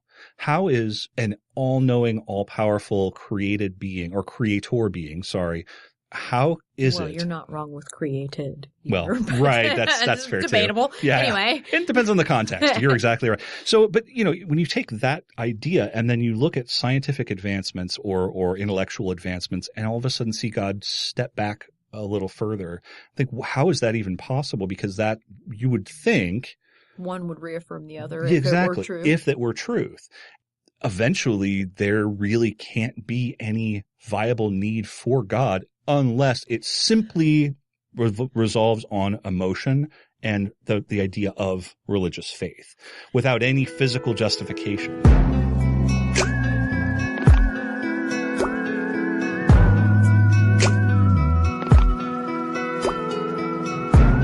There's one thing I think it would be helpful for people to hear and to understand, and that is that there's a difference between capital A atheism versus anti-theism. And that's what a lot of people hear when they think atheism. They think anti-theism. You can be an atheist and not an anti-theist. Right. But you cannot be an anti-theist without being an atheist. Right. So, and people don't understand that anti-theism, which is essentially they believe that religion is a negative and want to remove religion from society. That's a pretty hard place to be. Like, that's a pretty solid stance. Like, if you want to say to eliminate religion, or at least at the very least out of the public sphere, I hear some arguments within that make sense, but I think that people need to understand that there's a difference between that sort of militant atheism versus what just capital A standard non-belief in a god or gods. Like, those two things are different. And because even a friend of mine, I was talking to a friend of mine, and he said something to the effect of, basically said, so therefore you don't believe that a god exists. And I said, not necessarily. But when you have those misconceptions right off the bat, I think it's fair to clear those up as much as reasonably possible, especially in a podcast setting. Right. Well, But it's important to look at those issues and try to help people along, to help people understand where their fellow humans are. Mm-hmm. To think that there is not something wrong with them. There is not something fundamentally morally corrupt, that morality can be based in nature. And the fact that we are sitting here in this room and largely in this society and can cooperate in such a way that we function relatively well and relatively safely goes to prove that we are fundamentally, our agency is creating this environment, and it does not need to be divinely inspired. There is no need for that. And I hope that people hear that. I don't care if any minds get changed. I just hope that people start to understand that there's a difference between hating religion, which atheists, you can't say that atheists hate religion. No, you can't. And I think that they hate the damage that religion has done. Yes. I think that's a fair statement. I think that's a fair statement. And that's where I fall, because let's look at, and they are, of course, the extreme, but Westboro Baptist Church, your website is God hates fags. The God I was taught didn't hate anyone. Right. This is where all of these things come into play. And I'm like, okay, if you believe all of the things that you say that you believe that come empirically, quote unquote, from the Bible, and that's your book, that's your textbook you're following, you're still breaking the rules because, love your neighbor. Right. At the very least. At a bare minimum. It's those contradictions are. And neighbor is not exclusive to the people within 100-yard radius of your home. Right. Yep. So. We were talking on a worldwide community. There would be people who are better served by simply accepting that we need to work together. Right. And the more we do that, the better off everybody will be. Well, and I'm kind of speculatively throwing this stuff out here because I don't have the source to cite right off bat, but people that identify as agnostic or atheist are actually more generous. Yes, Have you seen that? Okay, so that. I'm not just throwing this one out here. No, you're right. Either, There's also been some studies by the World Health Organization and others that looked at happiness scores, and they found, and this has been consistent for years, that the more atheist a country is, largely speaking, the higher their happiness score consistently, and the healthier the population is. It's the lack of guilt. I mean, there is so much implicit guilt associated with any religion, but oh my God, especially Catholicism. That's like one of their trademarks, the Catholic guilt. That's what everyone knows about Catholicism, that and burning hearts, you know. But I mean, it's that association. Well, I think it's interesting when you look at the fact that that people treat each other better, and we treat each other with more respect and more empathy when a society leans more secular. Atheist and was more secular. And so when you have countries, and obviously the easiest examples are European countries that Right. are largely, and particularly Northern European Mhm. countries who are The largely Norse. atheist. Mhm. They're happy. They're happy and healthy. They have great social safety nets because automatically you think, well, it's the right thing to do. Because you take care of the people and don't pay the church. Yeah, exactly. And it's, so I wish that more people would recognize that. And it's not an attack on people's deeply held belief systems. What it is that we have the ability to look at evidence and say, well, that makes more sense. There is evidence to support the idea that we could do better with a better social safety net, and it Right. makes more sense. And it actually saves money in the long run if you're using the money as you know, a thing in this argument. But, but if you look at from a religious side, yeah, you're commanded to help other people. But if you do that for 1 hour a month, then you've fulfilled your obligation. And you can say, well, I was charitable. Right. That absolves you from any actual responsibility to do things in the world. Right. If you wanted to. There's no commandment that says you will work 15 hours a week for a charitable organization, otherwise you will Right. go to hell. Right. You know? Well, I mean, not specifically. It doesn't say that. Yeah. You know what I'm saying? So, you know, but from a moral standpoint, you know, this is again where secular humanism humanism itself comes into place, and we say, well, that makes sense. You know, no, we don't all have to, you know, work 15 hours a week at a organization. But you give what you can to serve the people around you who ideally are also giving what they can when they can. Exactly. Whether it's time or service or money or Right. whatever. And that doesn't have to be, and as you say, it doesn't have to be just, you know, it could be anything, as you said, from time to tax dollars. And those things, if they're spent correctly, will serve everybody in a healthy way. And I guess it's interesting to me that when you look at atheist viewpoints and secular humanist viewpoints, they align more with the modern progressive movement in a way that I think is very interesting. They're not intrinsically the same, and there's just an interesting crosshair between the two, where there's a correlation on the ideological map where people look at this and go, well, yeah, it just makes sense. And it's generous. There's a generosity of spirit to it. Spirit being small s. Yeah. But I know what, yeah. And so I think that there's some fascinating play within that we could probably talk about for hours. Oh, probably. I think that perhaps the greatest thing that religion has ever really done, if there is a benefit, and I'm not trying to hate on religion, but I mean, if there is a real lifelong benefit from it, it does expect charity. Yes. And whether or not you're compelled to give or you're just moved to on your own volition, I think that charity is something that everybody should give to the degree that they can afford to. I mean, whether it's time or it's dollars, or like we were talking about earlier, whatever it is you can give, for whatever you believe in. Right. I mean, it makes you a more active part of your society. It gives you something that you are connected to and passionate about. And it connects you to all of these other people so you don't feel so alone. Because that's the one thing with me being personally an atheist, which I have identified as an atheist for at least 8 years. You know, I couldn't pinpoint an exact date, but I was late 20s to early 30s, you know?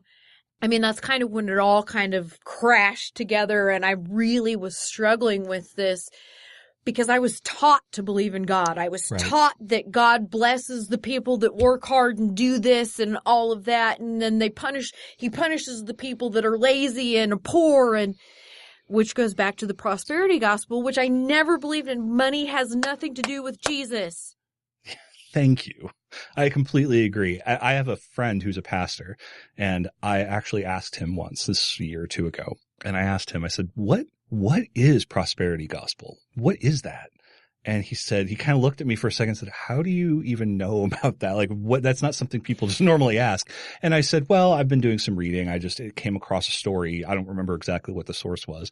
And I read it and I was like, what the fuck is this? I mean, it's this twisted relationship between money and God where you and the way that it always seemed to me in any of the studies or that I read was that you screw over these people, become rich, and give 10% to God, and you're golden. Right. Well, and the way he described it, because and the richer you are, the closer to God you are. Exactly. Well, and that's kind of the way he framed it too, is he said, no, it is a complete corruption of the Christian faith. And that corruption of the Christian faith does damage, not only to the appearance to others of the Christian faith, but it does actual damage to people. And you have these ministers, supposedly, running around saying, essentially teaching people that if you were poor, it's because God wanted you to be poor. Right. If you are rich, then you are deserving because God wanted you to be rich. And it is your job to increase your wealth. Absolutely. And the more wealth you have, the more you are beloved in the eyes of God. Yeah. And to me, that is it's an amazingly American proposition. And it is so clearly a fucking scheme. Like it amazes me that people actually not only accept that premise, but they really dig into it. Somehow even poor people, that's what's really confounding to me, is that this is not just effective on middle class to wealthy Christians, quote unquote Christians. This is effective on perhaps even more so on your dirt poor people that are taking from the clothes cupboard, the food pantry, the whatever. They are paying their tithes and then taking from here because they can't buy their shit because they're paying their tithes, because they believe that paying this 10% to Jesus is actually going to increase their wealth. Yeah. And yeah, I agree. Sorry, you couldn't see that? That was a what the fuck gesture. It was a great one. It was a fantastic one because it really epitomizes, and that's, that connection between money and religion.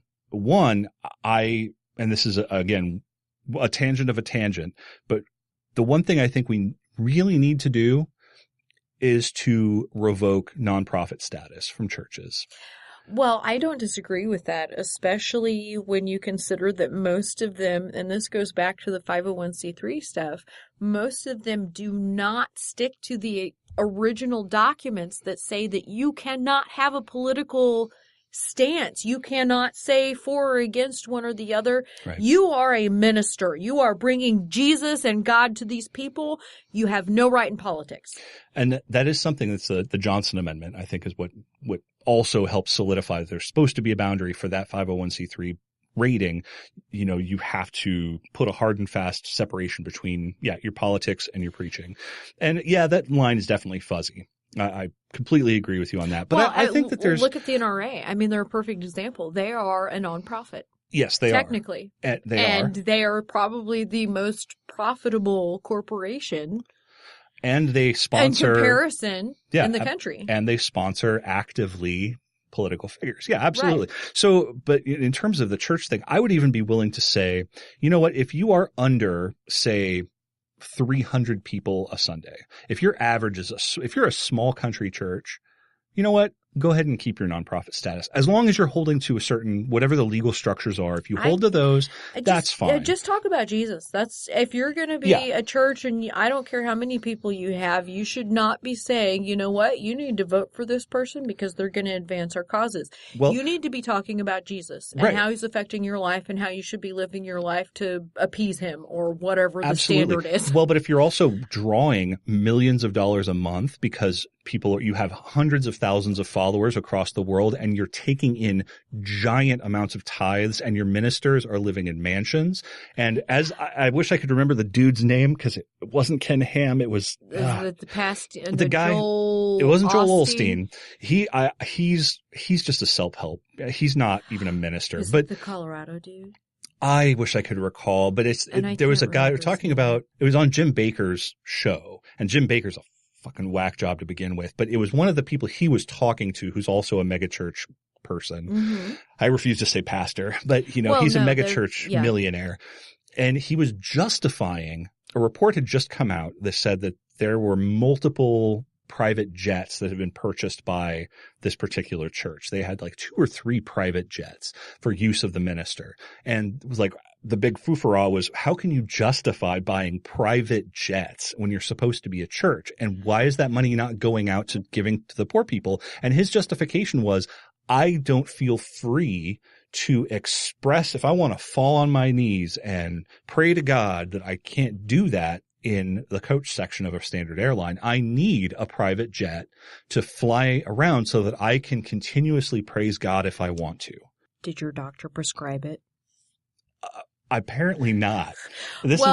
Because that's where I'm at. Like, okay, I can buy that if somebody says you have to have this for your safety or your health or I say drive. Whatever. Otherwise, because you know that this was a tax write-off. Oh my God. Yeah, of course. Otherwise, you're just going to have to eat the cost of that second or third private jet and fuck off, pal. Yeah, you just that's fucking where drive I mean, your car. if you cannot justify this in some way to your ministry, and you know what? I hold the ministries, like the actual congregation, just as culpable for this because they are watching. That's a loosely held term, your ministry, because how much attention are you actually paying to your flock if you have 3 jets to fly around wherever the hell you're flying around to, the country or the world? I mean, you're obviously not tending to your flock, which violates. This is the other thing. Like, I could have been a minister if I didn't have principles. Yeah, if I didn't have moral scruples. Oh, right. I could be a mega church pastor like nobody. Right?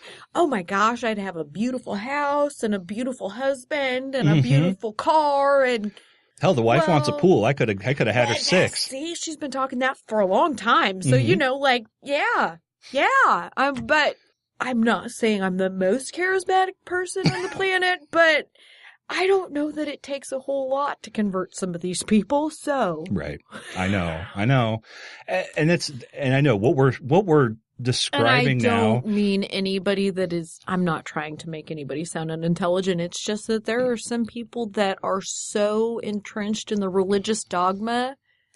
That if you have the right terms and the right words, they will follow you. It's like the Manson. It's true, but also, or Jim Jones. Not to. But the thing for me is it's not about intelligence. And I know you just said that it's not, and I agree with you. But what it is, it's about the emotional need. It is. And some people have an extremely, extremely deep need to be validated, and they don't have the resources to be validated in another way. And when a minister says that there is a being, there is a father who is not only willing to accept you, but he wants to accept you. He wants to love you. He doesn't care what dirt you spread. All you have to do is say you're sorry. Say you're sorry. Make your amends. If you're Catholic, say the rosary, many times. Confess or whatever. And then he will continuously love you and hold you and support you. How awesome would that be? I mean, especially if you real have parents were like that, it'd be great. Exactly. But that's that emotional hook that some people have. And, some of the most intelligent, strong-minded people can be sort of taken to the dark side. they can be, succumb to that idea that there's an emotional hole in their psyche. Well, it's interesting, and I don't mean to interrupt, but it's interesting because I feel like this fits in right here because my mom, who was the big religious person in my life, is when I told her that, I really do consider myself an atheist and it's nothing like personal or anything like that. She looked at me and she says, I'll pray for you. Well, I'm glad that'll make you feel better. Yeah. That doesn't do anything for me. And she was so deeply disappointed and she's just convinced that the more she prays and the harder, she was like, I don't want you to spend eternity in hell. Don't worry, I'm not gonna. Yeah. I'm not gonna, and this is what I finally told her. I was like, look, I know that you are struggling with this on a religious level. She was raised as a strict Baptist girl. Which makes it even harder. Baptists are really tough. Right. And then converted to, and that was just because it was nearest to where we were when we were growing up as children. She converted to the Disciples of Christ. But she really struggled with that.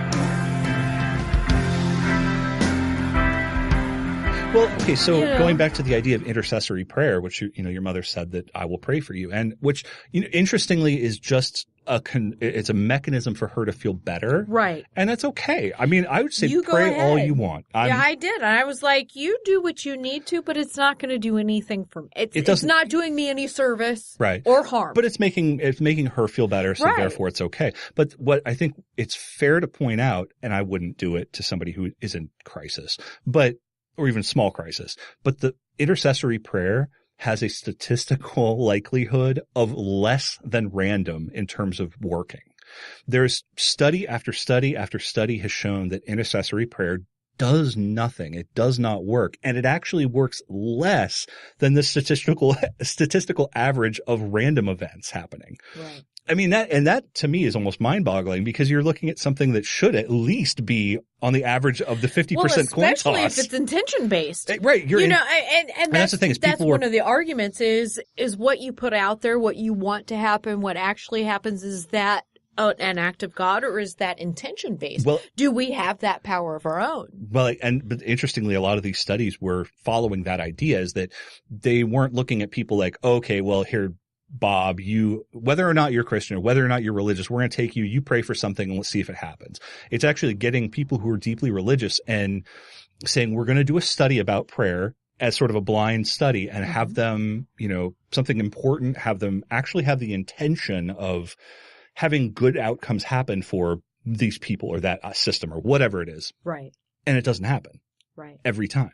Right. And so if that just means that either prayer doesn't work, or that God's kind of a jerk because he's essentially saying, you're going to catch me. I'm not going to do it. You ain't going to catch me. But either way, the message, the end message is still the same. It's unreliable. Right.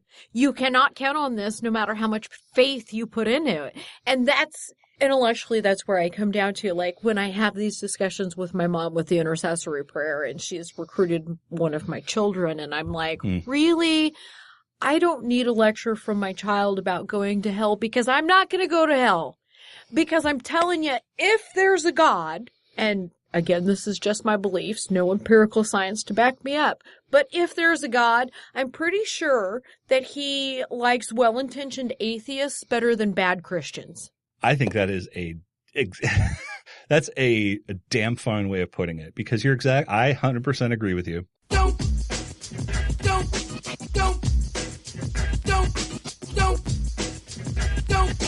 Here's what I want you all to do for me. I am so far from having life figured out.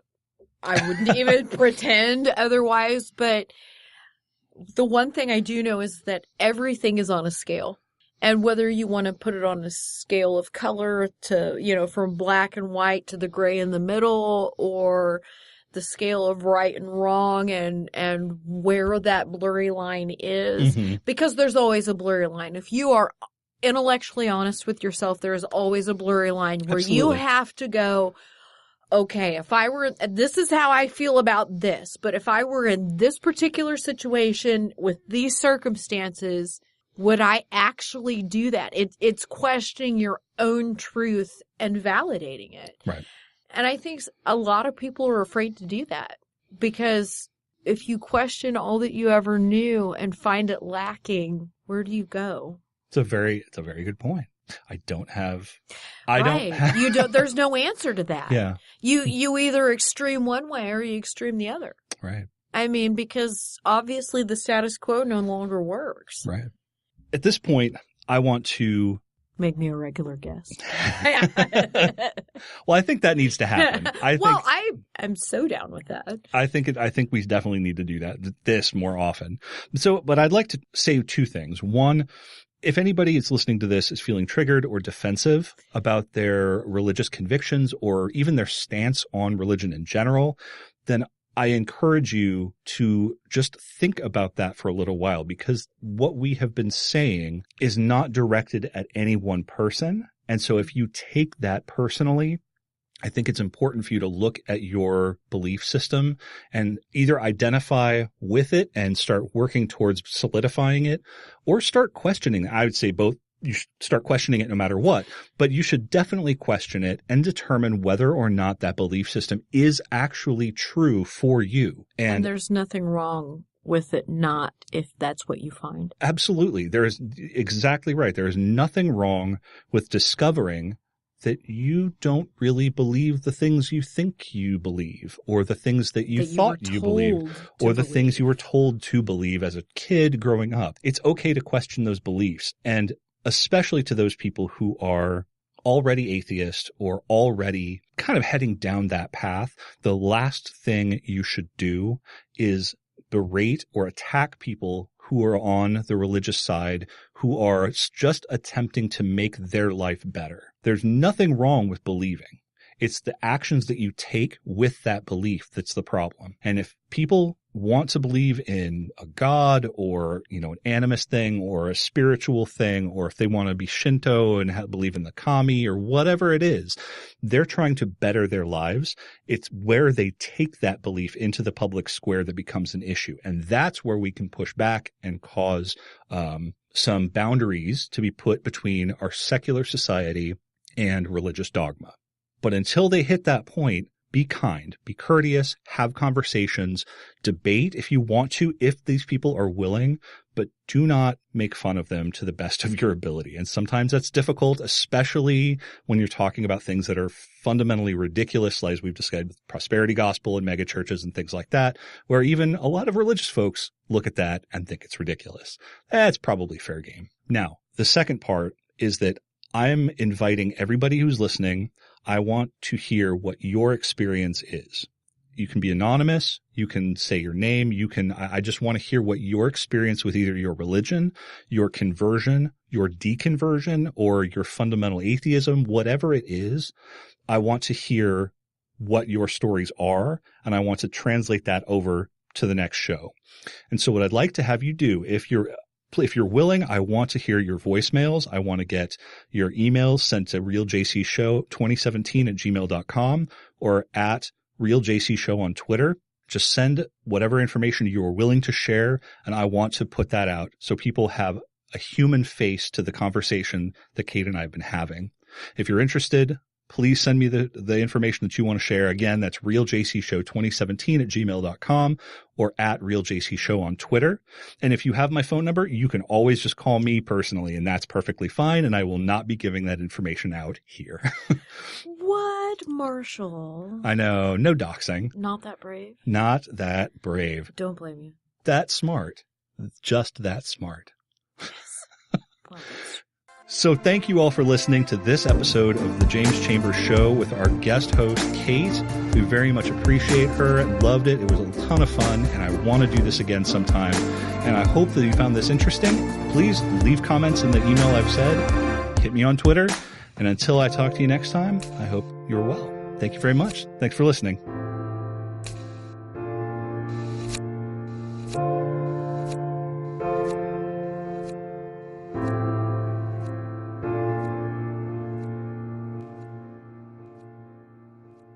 Probably why I'm a socialist, right? Even though I'm not a socialist. Well, not in the traditional sense, no. Well, that's what, and okay, sidebar. I am so sick and tired of media personalities and people in general calling progressives socialists. They are not, by and large, socialists. No. Social democracies are not socialist countries. Right. There is not a centralized ownership of all production. Exactly. There is a fundamentally different economic system. Right. We believe in private ownership. We believe in public support for public services. Yeah. That's capitalism. We like so hard strongly about that? regulated capitalism. Right. And a strong social safety net. That's not fucking socialism. So please, for the love of God, people stop saying it. No, I like to call it humanity. Maybe. That's too harsh. I mean, I can't believe you just said that. I know. I see.